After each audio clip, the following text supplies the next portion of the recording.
Sekitar separuh dari kita akan terjebak dalam pusaran depresi pada suatu titik kehidupan. Namun, kondisi ini masih kerap disalahartikan dan, karenanya, kerap ditangani dengan keliru. Di balik kompleksitas kolektif kita dalam memahami depresi, ada kebingungan mendalam, sebuah ketidakjelasan tentang apa sebenarnya yang membedakannya dari kesedihan, perasaan yang sering kali terasa serupa namun sesungguhnya sangat berbeda. Kekeliruan ini muncul karena banyak dari kita, tanpa sadar, meminjam konsep-konsep kesedihan untuk mendefinisikan depresi. Ini menyebabkan penderitaan berlarut-larut jauh melampaui yang seharusnya. Sepintas, ada kesamaan mencolok antara keduanya. Baik orang yang sedih maupun yang depresi tenggelam dalam air mata, menarik diri dari dunia, dan kehilangan rasa ketertarikan pada kehidupan. Namun ada garis pemisah fundamental di antara keduanya. Orang yang bersedih memahami alasan di balik luka hatinya. Mereka bisa dengan jelas menyebutkan penyebabnya. Aku berduka karena nenekku meninggal. Atau aku kecewa karena teman-temanku mengabaikanku. Namun orang yang depresi berada dalam kekosongan. Mereka tidak bisa menunjuk sesuatu secara konkret. Mereka hanya terperangkap dalam hampa makna, bukan tentang X atau Y, tetapi sekadar berada dalam depresi. Inilah mengapa penderita depresi seringkali dicurigai berpura-pura atau melebih-lebihkan, bahkan oleh orang-orang terdekatnya. Upaya teman atau keluarga untuk menemukan akar masalah seringkali berujung pada kekecewaan karena tampaknya tak ada kemajuan yang berarti. Ketika dipaksa memberi penjelasan, mereka mungkin terjebak pada alasan-alasan yang terdengar konyol atau tak berhubungan. Apa gunanya bekerja jika matahari akan menelan bumi dalam miliaran tahun? Atau, mengapa repot-repot jika hidup ini sudah hancur hanya karena segelas air tumpah? Di tengah kebuntuan ini, muncul gagasan bahwa penyebab depresi terletak pada ketidakseimbangan kimia otak. Teori yang menguntungkan industri farmasi, sekaligus memberikan solusi cepat bagi sekolah, keluarga, dan tempat kerja yang mencari cara instan. Namun, ada jalan lain yang lebih berat dan berliku, tetapi mungkin lebih ampuh dalam jangka panjang, jalur psikoterapi. Psikoterapi sebagai disiplin ilmu, memahami bahwa depresi bukanlah kondisi tanpa sebab. Di dalam jiwa ada sesuatu yang telah terkubur begitu dalam karena terlalu menyakitkan untuk dihadapi. Sesuatu itu mendorong depresi dari bawah sadar, menciptakan kekacauan emosional dan nihilisme yang menggerogoti. Bagi seseorang yang terperangkap dalam depresi, mengakui kebenaran tersembunyi itu bisa terasa seperti menghadapi kehancuran. Maka mereka memilih mati rasa, lebih baik tenggelam dalam kehampaan daripada menghadapi realitas yang menghancurkan. Mungkin mereka menikahi orang yang salah. Mungkin ada kemarahan terpendam terhadap orang tua yang tak pernah peduli sewaktu kecil. Atau mungkin ada bagian dari diri mereka tentang cinta atau seksualitas yang tak pernah mereka terima. Ketika rasa sakit itu terlalu berat untuk ditanggung, mereka memilih depresi sebagai bentuk perlindungan diri dari pencerahan yang menyakitkan. Masalahnya, penderita depresi seringkali tidak menyadari bahwa mereka sebenarnya kekurangan wawasan tentang diri mereka. Masyarakat modern juga cenderung mengajarkan bahwa depresi adalah kondisi biologis belaka, seperti flu, alih-alih memandangnya sebagai perasaan yang membutuhkan pemahaman mendalam. Ada perbedaan penting lainnya antara kesedihan dan depresi.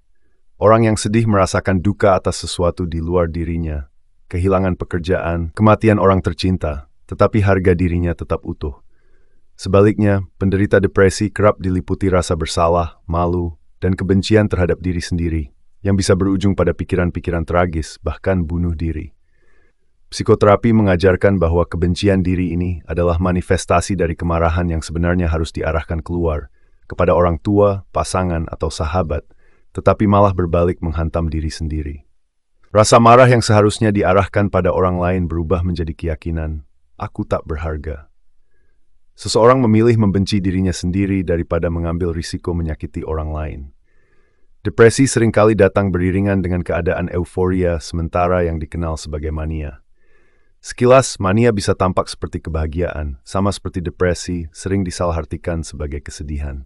Namun, esensi mania adalah pelarian. Bekerja tanpa henti, berbelanja berlebihan, atau terus-menerus mencari hibur, semua demi menghindari perasaan mendalam dan nyakitin. Oleh karena itu, pengobatan terbaik untuk depresi bukanlah sekadar pil atau terapi instan, melainkan kesempatan untuk menemukan makna. Penderita depresi membutuhkan seseorang yang mendengarkan dengan sabar dan penuh empati. Obat-obatan, bila digunakan dengan tepat, dapat membantu mengangkat suasana hati mereka sementara, tetapi tidak boleh menjadi solusi utama. Akar dari depresi adalah trauma dan luka emosional yang belum terungkap dan tidak terselesaikan. Alih-alih mencoba meyakinkan penderita bahwa hidup itu indah, kita harus membiarkan mereka merasakan rasa sakit dan menerima bahwa perasaan itu sah dan valid. Mereka perlu diizinkan marah, dan kemarahan itu harus menemukan jalannya untuk mereda dengan sehat. Tujuan dalam menangani depresi adalah mengubah penderita dari seseorang yang tenggelam dalam keputusasaan tak berbatas menjadi seseorang yang bisa berduka atas sesuatu yang spesifik. Pernikahan 20 tahun yang gagal, cinta dari ayah yang tak pernah datang, atau karier yang hancur. Seberapa pahit pun wawasan dan rasa kehilangan itu, mereka selalu lebih baik daripada membiarkan seluruh pandangan hidup tercemar oleh luka. Hidup memang dipenuhi hal-hal yang menyakitkan, dan kesedihan adalah bagian dari itu. Namun, selalu ada harapan, secercah keindahan yang bisa ditemukan. Selama kita diberi ruang untuk memahami luka-luka kita dan meratapi kehilangan kita dengan layak, kita bisa mulai melihat bahwa, di balik semua kekacauan, ada alasan untuk terus melangkah maju. Kita perlu menyadari bahwa memahami depresi bukanlah tentang memperbaikinya secepat mungkin. Ini bukan perbaikan instan seperti menambal bocor pada atap rumah di musim hujan. Ia lebih seperti hujan badai yang perlu diterima hingga reda dengan sendirinya. Depresi adalah proses, perjalanan gelap dalam labirin tanpa petunjuk, di mana seseorang membutuhkan waktu untuk mengenali dinding-dinding tersembunyi di dalam dirinya. Yang paling dibutuhkan bukan nasihat seperti kuatlah atau ini akan berlalu. Penderita depresi tidak butuh kalimat penuh harapan kosong. Mereka membutuhkan ruang, tempat di mana air mata bisa tumpah tanpa perlu alasan, di mana diam bukan dianggap sebagai dosa. Yang mereka butuhkan adalah seseorang yang bersedia berada di sisi mereka tanpa tuntutan, tanpa terburu-buru meminta mereka sembuh. Mereka butuh seseorang yang tidak merasa harus mengerti, tapi bersedia mendengarkan dengan hati yang terbuka. Ada kekuatan dalam membiarkan rasa sakit terungkap perlahan-lahan, seperti embun yang menguap di pagi hari. Depresi mengajarkan kita tentang keberanian untuk menatap luka-luka tersembunyi, untuk menyentuh retakan yang mungkin sudah terlalu lama kita abaikan. Di titik inilah proses pemulihan dimulai, saat penderita diberi izin untuk merasa, marah, menangis, dan meratap tanpa rasa malu. Depresi bukan akhir dari segalanya, meski terkadang ia terasa seperti palang pintu terakhir. Ia hanyalah bagian dari kehidupan yang kompleks, di mana kehilangan dan harapan berjalan bergandengan tangan. Seberapapun gelap kabut yang menyelimuti, selalu ada secercah cahaya di ujungnya.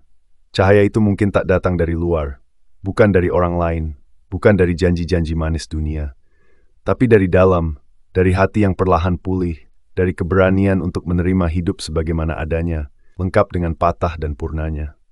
Dan suatu saat, setelah perjalanan panjang dan penuh liku, penderita mungkin akan sampai pada momen di mana mereka bisa melihat luka-luka mereka dengan lebih jernih. Mereka akan belajar bahwa kehilangan bukan musuh, tapi bagian dari kisah hidup yang tak bisa dihindari. Mereka akan tahu bahwa tak apa merasa lemah, tak apa berduka, dan bahwa kemarahan pun memiliki tempatnya. Akhirnya, mereka akan menyadari bahwa hidup tak perlu sempurna untuk bisa berarti. Meski tak lagi sama seperti dulu, meski ada hal-hal yang tak akan pernah kembali, hidup tetaplah berharga. Dan di titik inilah, perlahan, mereka mulai membuka diri kembali kepada dunia. Mereka akan mulai melihat bahwa, di tengah reruntuhan, bunga-bunga kecil masih bisa tumbuh. Bahwa setelah malam-malam yang panjang, matahari tetap akan terbit di timur, membawa hari baru yang mungkin penuh dengan kemungkinan. Karena pada akhirnya, hidup bukan tentang selalu merasa bahagia. Ia tentang keberanian untuk terus bertahan, bahkan ketika dunia terasa berat dan langkah-langkah menjadi goyah. Ini adalah tentang menemukan makna di tengah kekacauan, dan menerima bahwa kesedihan adalah bagian dari cinta, sama seperti bayang-bayang adalah bagian dari cahaya.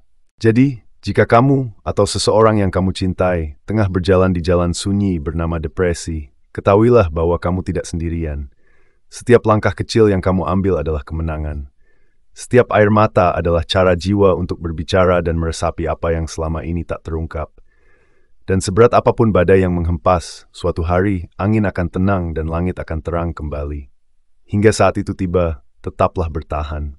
Tidak apa-apa berjalan pelan, Tidak apa-apa tersandung, tidak apa-apa berhenti sejenak. Kamu tidak perlu selalu kuat, kamu hanya perlu tetap ada.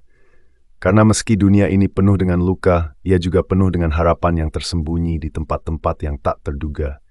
Dan harapan itulah sekecil apapun yang membuat kita tetap memilih untuk melangkah maju.